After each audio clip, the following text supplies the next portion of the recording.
Good morning and welcome to Sports Shorts Daily on a Friday, getting ready for a big weekend of super regional action across the country. LSU, West Virginia tomorrow, and a lot else going on in the world of sports, but obviously in Baton Rouge, Louisiana, the focus is on LSU and West Virginia. Hey, joining me today on the program, Ronnie Rance away from the microphone, we got DT, Doug Thompson, winning pitcher in the College World Series National Championship game back in '97 against Alabama. Good morning, Doug. How are you doing? What's up, TK? How you doing today? I'm doing well. I love this time of year.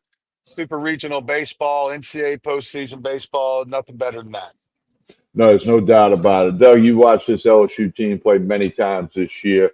You're a former pitcher. I want your comments on Cade Anderson and Anthony Ianson, two guys that have really done a great job on the mound. Yeah, when you start stacking it up, if you're looking at the numbers, and there's stuff too. This might be the best one-two punch in the program's history, and that's a mouthful. I mean, that's saying a lot, right? If you go back, starting even when Coach Bertman really first got there, there's some of the best pitchers to ever play at LSU that happen to be on the same team and pitch on Friday and Saturday night, and a lot of those guys have a lot of time in the big leagues, like a lot of time in the big leagues. So when you say that, but then you start statistically looking at where their numbers are, and if they do make, look, they'd have to make the run through Omaha to be considered as the strongest one-two punch. But you asked me about those two, and that's my answer. And going into this weekend with West Virginia, everything changes from last weekend strategies and who do you pitch and do you pitch off in game one or go with your guys? This is a one-two punch. LSU wraps it up on Saturday by about 4:30 p.m. That's when the cheap tickets and the airline tickets and the Omaha tickets start getting purchased. That's my prediction. But that's what's got to happen. I'm not saying that it's going to happen because baseball's crazy, Tommy. Nobody knows that better than you. But this is the ideal setup for LSU. Forget the opponent. Just the fact that they have two of their strongest one-twos to ever be out there easily. They're already statistically, if you look at it, going to be in the top two or three, probably four or five, maybe. But to have that situation at the box, simply, you can't really ask for much more. Well, and you got to have more than those two guys. I mean, you got to hit the ball, you got to score runs, you can't leave people on base. Defense been very good for LSU this year. It's going to take everything to beat West Virginia. Somebody told me the other night, so man, this is West Virginia. I said, well, hey, they've earned their way to a super regional. So they won a lot of games. They had a school record in wins this year, and they're college baseball players who want to come in and win. They want to go to Omaha just as bad as anybody else. The LSU's got to, get the 27 outs tomorrow, find a way to win the game, and then turn the page and go to Sunday. So it's not going to be easy, but the LSU fans will play a role. It's not going to be easy. The box is certainly the 10th man, if you will. Always has been, always will be. You got to score runs, of course. But here's the problem with West Virginia, and I've been on to this hunch since the Stony Brook came in in Coastal Carolina. It's about the elder statesmen in the lineup. Like it's about the kids that may very well be playing the last college game or the last baseball game of their career. These guys, from what I understand, their top six arms are going to be kids that have been in college baseball 4, 5, 6 years. And then six or seven of the kids in their lineup are going to be the redshirt juniors and seniors. And when you see that, right, ever since Coastal Carolina, that's the one.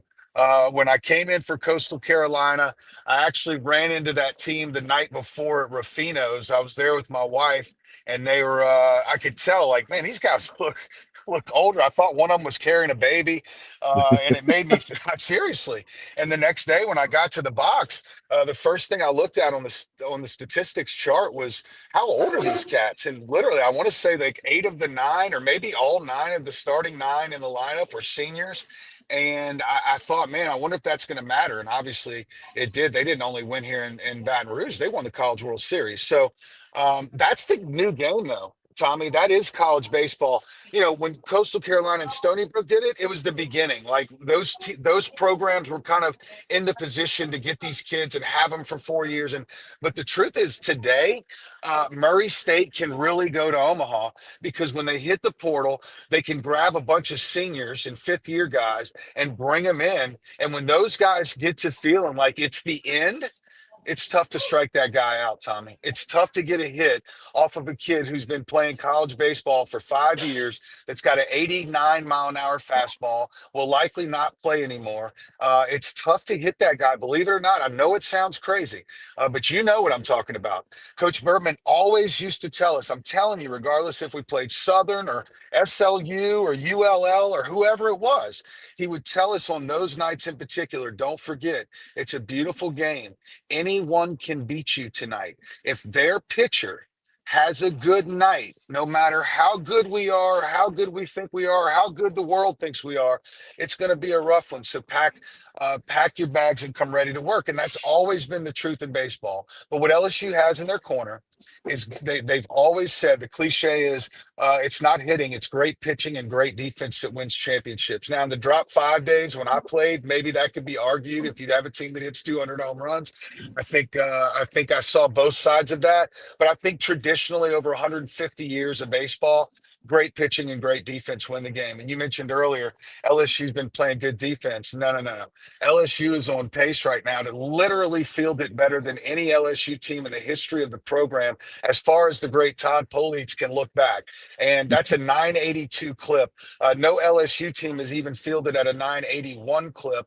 There's been 5 or 6 fielded at a 980 clip. So we're looking at one of the best defensive teams of all time. Dickinson just made his 4th error of the year. Milam has made 3 errors. Dude. It's bizarre. We've had shortstops make 3 errors in one game. Think about that for a minute, right? Yes. So Yes. if you're looking at that old adage of great pitching and defense is what wins championships, I like LSU's chances. Yeah, well, like you said, and Coach Bertman always said, you still got to go get it done. You got to get Yep. 27 outs, and you got to score more runs than the other team. However, that may unfold through the course of 3.5 hours, whatever it's going to take to do the game. Yep. Should be a big crowd at the box. The fans are going to help LSU. I mean, they act a little differently at a super regional. We know that. We've seen that, and it's going to be a fun weekend. And there's 7 other super regionals going on. 16 teams think they're going to Omaha when they woke up this morning. Mm. Now, come Monday, there's going to be 8, but Monday night there'll be 8. But you did that. You went to Omaha. You won the thing. You were on the mound for the last out. I still don't think your glove ever landed. I mean, you threw that thing in the air, and I've never seen anything to tell me it landed. Do you still have that glove?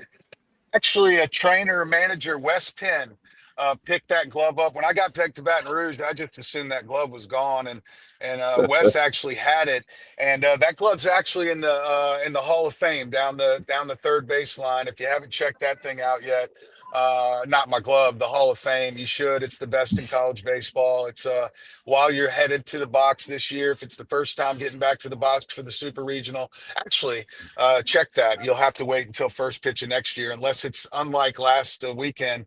From what I understand, they closed the Hall of Fame down, Tommy, interestingly enough, because the NCAA is trying to make it as about like that should be an NCAA stadium, and there should be no things to benefit the home team, including apparently closing down the Hall of Fame. At least that's what I was told. That's ridiculous. I mean, Yeah, come yeah, on. I I mean, thought so too. isn't it supposed to be about the fans? I And thought and so I too. I would think, okay, call me crazy, but I would think if you got a diehard West Virginia fan, loves his team, loves his program, they would want to see the LSU Hall of Fame and look at all the names of the guys that got to the major leagues and all the different great things and not just Skip Burton, but the other coaches who made a difference. I would think they would be, say, hey man, I'd love to walk through there. I mean, I think that. I mean, the NCAA, that's an acronym for no clue at all. Yeah, man, it's sometimes there's some decisions that come down and make you wonder. At least I'll say that. Yeah, no doubt about it. Well, Yeah. Doug, I know you got a busy schedule today. We certainly appreciate you joining us. This is Doug Thompson, national champion at LSU, part of the radio crew. Doug, you on the call at all this weekend? Yes, I'm definitely going to be there Saturday and Sunday. I'd have to leave. I have to leave Sunday afternoon after the game to head out of town. But yes, sir, I will be there. I'm hoping it's a wrap, like I said, by 4:30 Sunday afternoon, where we know the Tigers are headed to Omaha. Can't wait to see the regional romp. I'm just trying to speak it all into fruition, Tommy, in case that thing type of thing exists. But it's going to be a dogfight, like you said. There may be some things that align in LSU's favor, but this is going to be a scrappy bunch. There's going to be a bunch of veterans. There's going to be several guys who this is their last time to play, and you can expect a dogfight this weekend. Alec Box needs to come alive early. Like we were anxious the other night, Buzzy and I, up in the booth before Jared Jones hit the big double to the right center gap to kind of bring the Tigers to within one. And he kind of felt the feeling, the momentum, if you will. Uncle Mo jumped in LSU's dugout. It felt like for good. But one of the main reasons of that was because the box lit on fire when that happened. And then again, when Case and Evans struck out the guy with the bases loaded, the box was on their feet. I don't even know yet that the folks that are in the stands understand how important it is for them in the big moments when the pitcher's on the ropes for the other team or the leadoff base runner gets aboard to start the LSU. But when they do, it definitely has an effect on the game, and that's a must this weekend. Everybody should definitely wake up early Saturday morning, TK. You got to fill up with the good fluids before you start with the other fluids because the game's at 1 o'clock. And from what I understand, it's going to be hot. It's going to be very hot. And you talk about those fans making the noise. That affects both dugouts in different For ways, sure. obviously. But For it affects, sure. you're not just helping LSU. You make it West Virginia go, oh my, listen to this.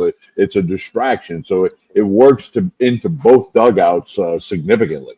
TK, I felt it as a player. I felt it in my, you feel it. You could feel the vibration of the field. Like I felt that feeling.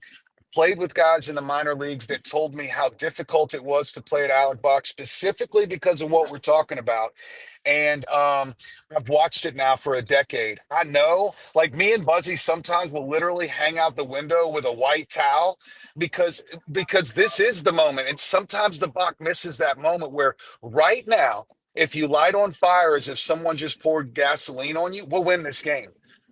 It means that much. So I'm hoping everybody comes well hydrated to the game on Saturday and gets ready because if they win behind, I guess Anderson will go game one. I assume I don't know, but if you win game one, the odds really stack up in your favor with one of the best pitchers in college baseball going game two for you.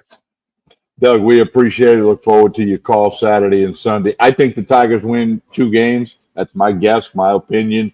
But like we said, they got to line up and play and get the job done. Pitch the ball, play defense, score some runs. Hey, as long as the Tigers and the Rougarou keep winning, all is right in the world, right? Yeah, that's right. Rougarou off to a 3-0 start. How about That's that? right. All That's right. right. Hey, Doug, have a wonderful weekend. Always nice to visit with All you. right, TK. Have a good one, buddy. All right. That's Doug Thompson, national champion pitcher, 1997. Got the win through the final pitch against Alabama, called strike three, and he gets it done. Hey, Doug made reference to it, and I want to talk about it. The Baton Rouge Rougarou on the road in Brazos Valley, against Brazos Valley in Bryan, Texas, picked up the win last night. They're now 3-0 in the season, leading the Louisiana division of the Texas Collegiate League. They're home next Thursday, Friday, Saturday. 3-game homestand next Thursday, Friday, Saturday. Go to brrougarou.com. Get your tickets. Get some merchandise. Gates open at 6. First pitch is always 7:05. Pete Goolsbee Field in Baton Rouge. Field's looking good. Had a huge crowd out there Tuesday. Picked up that season opening, home opening win. Also won on Wednesday.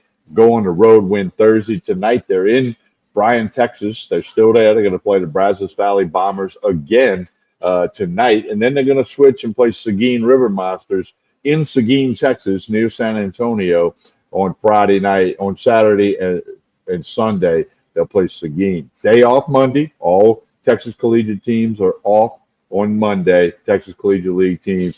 And again, they'll be on the road next Tuesday, Wednesday, but home Thursday, Friday, Saturday of next week. Get your Rougarou tickets. You want to come on out. Great family experience, fun for the kids. Don't forget to join us Saturday morning, 10 a.m. to 12 noon Sports Shorts Radio. We'll be live at Fat Daddy's in Plaquemine. Great sandwiches. We'll tell you about the sandwich of the month at Fat Daddy's in Plaquemine. We're on ESPN Radio, Baton Rouge, Lafayette, Lake Charles, 10 a.m. to 12 noon. Hunter McCann, myself, Ronnie Rance, Joel Davis, scheduled to join us about 10:30. We'll have some other good stuff for you. We'll get you ready for game one of the Super Regional. That's Saturday morning, 10 a.m. to 12 noon. 104.5 ESPN Baton Rouge, also airing on ESPN Southwest Louisiana, Lafayette, and Lake Charles. Now, one other thing for you, steak night tomorrow right here at Court Street Cafe. They get their steaks from Tremonti's Meat and Seafood, filet, ribeye. They got it all Saturday nights. But they got breakfast, lunch, dinner Monday through Saturday at Court Street Cafe in Port Allen. Check them out on Facebook and Instagram. You'll be glad you did. Keep up with the lunch specials, dinner specials, drink specials, daiquiri machines behind me, full speed ahead, all at Court Street Cafe in Port Allen. We appreciate you joining us this morning. Like and share this show, whether you're watching on YouTube, Facebook, or X. Like and share this show. We appreciate it. It helps very much. And, of course, don't forget LeBare's Casino. If you're not heading out to the box, great place to watch LSU in the ESPN Bet Sportsbook. Make your bets if you want, or just sit there and have a drink, have some great food at the ESPN Bet Sportsbook in the LeBare's Casino and Hotel in Baton Rouge. We thank Doug Thompson for pinch hitting for Ronnie Rance this morning. My name's Tommy Krysan. We got you covered tomorrow morning on the radio, 10 a.m. to 12 noon. Like and share this show. Have a great Friday, everyone.